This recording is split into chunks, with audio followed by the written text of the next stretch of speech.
Assalamualaikum warahmatullahi wabarakatuh. Perkenalkan, saya Muhammad Nurdin Latif. Tujuan dari pembuat video ini adalah untuk melengkapi nilai laporan pada praktikum konversi energi modul refrigerasi. Nah, sejarah refrigerasi pada zaman dahulu sering terjadi krisis pangan. Bahan pangan yang mudah rusak ternyata dapat disimpan lebih lama dan lebih baik pada saat musim dingin dibanding pada saat musim panas. Kesadaran inilah yang memandu manusia pada saat itu memulai memanfaatkan es alam untuk memperpanjang masa simpan bahan pangan yang mudah rusak. Sistem pendingin dimulai dari tahun 1805. Oliver Evans mendesain sistem refrigerasi dengan dasar sistem kompresi uap.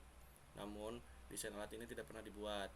Lalu pada tahun 1834, sistem refrigerasi kompresi uap pertama dibuat prototipe dan dipatenkan oleh Jacob Perkins. Beberapa tahun kemudian, tepatnya 1848, Alexander Twining membuat sistem pendingin yang sama dan dapat dikomersialkan pada tahun 1856. Namun, kekurangan sistem kompresi uap atau biasa disebut absorpsi terbatas dalam penggunaan refrigeran. Refrigeran yang populer dalam sistem ini adalah amonia. Kendalanya, amonia adalah bahan yang tidak ramah lingkungan, sehingga tidak heran apabila sistem ini tidak populer setelah ditemukan kompresor dan refrigeran kimia. Lalu, siklus kompresi uap. Secara sederhana, siklus kompresi uap di evaporator, refrigeran akan menyerap panas dari dalam sistem sehingga refrigeran tersebut akan menguap akibat penyerapan panas tersebut. Nah, kondisi ini uap menjadi kondisi sangat jenuh atau uap jenuh. Kemudian uap refrigeran akan dikompres oleh kompresor hingga mencapai tekanan kondensor. Di dalam kondensor uap refrigeran dikondensasikan dengan cara melepas panas dari refrigeran ke lingkungannya. Kemudian refrigeran akan kembali diteruskan ke dalam evaporator.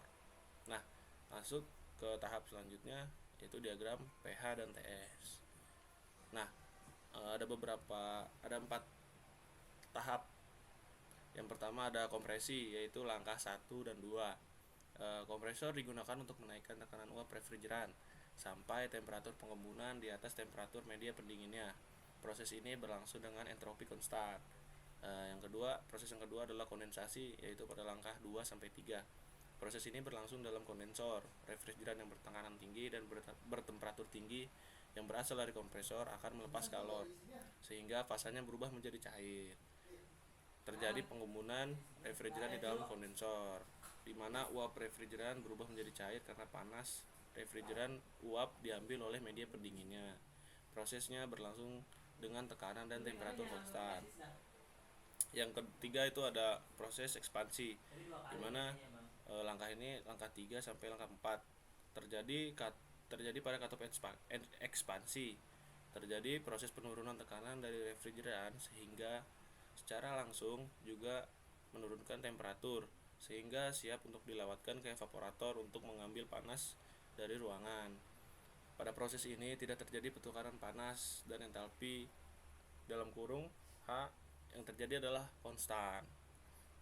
Yang keempat adalah evaporasi pada langkah 4 sampai 1. 4 ke 1. Di sini terjadi penguapan refrigeran cair menjadi refrigeran gas atau uap. Karena di evaporator terjadi pengambilan panas dari ruangan yang ingin dikondisikan. Prosesnya berlangsung dengan tekanan P dan temperatur H atau konstan. Oke, mungkin sekian aja yang bisa saya sampaikan.